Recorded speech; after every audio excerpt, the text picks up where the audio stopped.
Well, hey there, guys. I'm Axel the Beast, and this is the Curiosity Shop, the ZeldaDungeon.net video mailbag where I answer your Zelda questions. Our first question comes from Hylian6889. What's your favorite character in the Zelda games? You know, despite that this is sort of a no-brainer question, I don't think we've had this one before. I could be mistaken, though. I actually don't have, like, a favorite character, like, in the sense of, like, this big character whom I like the best out of all the characters.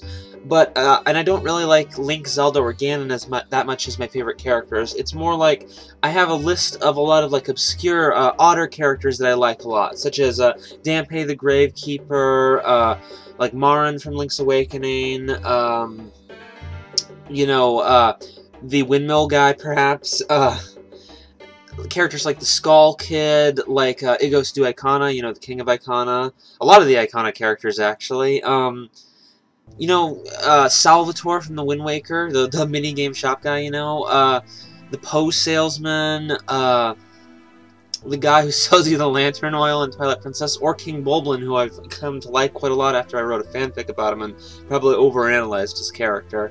I just like a lot of those obscure guys, and a lot of the creepy ones, too. In fact, I guess if I had to pick one absolute favorite, it'd probably be Majora, because he's just a cool villain, very mysterious, very disturbing and creepy, you know, very good villain, and probably one of my favorite characters since, you know, I like villains a lot. But be sure to tell me your guys' favorite Zelda character in the comments. Deadbeat asks, do you think there are going to be more differences than just graphics between Ocarina of Time and its 3D counterpart? They've actually confirmed that there will be, that they have not talked much about, like, what it will be at all. They actually haven't given us any indication as such, other than, like, telling us that they'll, like, change the controls for the, like, the iron switching boots or whatnot. That's about all I can say. I mean, I've talked about in previous mailbags, I believe somewhat recently, if you look back, about some of my ideas of what they might do, so you can look back for those, but as for will they seem to be saying so. The Swedish guy asks, I have heard that many players have found it difficult to melt the ice in Zora's domain. Did you have the same problem? I can't actually quite figure out if you're serious, because in I don't know if this is one of those trollish questions, because in Ocarina of Time you can't melt the ice in Zora's domain. I mean, you can, like, get rid of the curse, but once you've gotten rid of it, it doesn't melt until, like, in the end. Like, that's Ocarina of Time. You could be referring to Twilight Princess. I actually have no idea if you are or not. Yeah, no, I haven't really had any trouble unfreezing Zora's domain in Twilight Princess. I don't know if I don't think it's that hard, but I'd be interested to hear if anyone in the comments was, because I had no idea that was a hard part. Claire Regier, something like that, asks, I've heard lots of arguments about whether Sheik is a girl or a boy. What do you think? I've answered this question before, but I've somewhat changed my stance on it. Look, here's the big thing. Sheik is Zelda. That's pretty much, I mean, that's a fact. Sheik is a disguise used by Zelda. Zelda is a girl. And, Sheik, by definition, is thus a girl. And, Sheik, however, is a disguise as a boy. I mean, given the design of the character, that's obvious. It was supposed to be male. So, Sheik as a disguise, the character played by Zelda, the part, was male, but the character is female. Whether people go with the fan theory that it's like somehow Zelda turns into a guy with magic, it's irrelevant, because Zelda is a girl disguising as a guy. It's that simple. There's nothing more to say about the issue, really. Migo7 asks, aside from all of the re-releases for the Nintendo 3DS, what do you think Nintendo has in store for us Zelda fans after Skyward Sword? What do you think the games after Skyward Sword will be like? Oh man, that's one of those questions I can't really answer, but it is a good question, so I guess I'll try my best. Basically, I think that it's hard to say what Nintendo's going to do, because they've always kind of done their own thing. It's kind of hard to predict their next action. Though I guess their predictability is being unpredictable. They have a tendency to come up with their own ideas and not really, like, follow what's standard, though I'm sort of hoping they change that a little bit, or at least try to match up more with what's standard, because there's good ideas that they just decide to skip over. As for what they'll do with Zelda, I've noticed that they've been paying attention to, like, what people have been saying about the Zelda series. However, what they'll do with that knowledge, it's really hard to say. And, I mean, it's like, you know, cue, like, Nintendo employee maniacal laughter, or, like, Reggie piercing stare, or something, because you just have no idea what's going on in their heads half the time. That's both their greatest asset and their flaw, in a way. I suspect that they'll do things with the Zelda series. I don't know. It's hard to say what they're going to do at this point. For the record, there isn't any confirmation of more remakes on the 3DS, and I kind of hope there aren't. I would like them to try new things with the Zelda series. If they will or not is really hard to say. Again, it depends on what's going on in their heads. Are they going to try to continue just doing the same things? Or are they going to try new things that, you know, stay in tune with, like, what Zelda is? It's really hard to say. I'll have to see how Skyward Sword turns out, probably, as well as Ocarina of Time 3DS to really make that call. Caleb of Asoy asks, I noticed that the content ratings for Ocarina of Time 3D in both America and Europe seem to be higher than they were for the original game. The game was originally rated ESRB-E and PEGI 7+, whereas now the 3DS version is rated ESRB 10+ and PEGI 12+. Why do you suppose this might be? Well, I don't know about the European rating system because I'm not familiar with the PEGI system.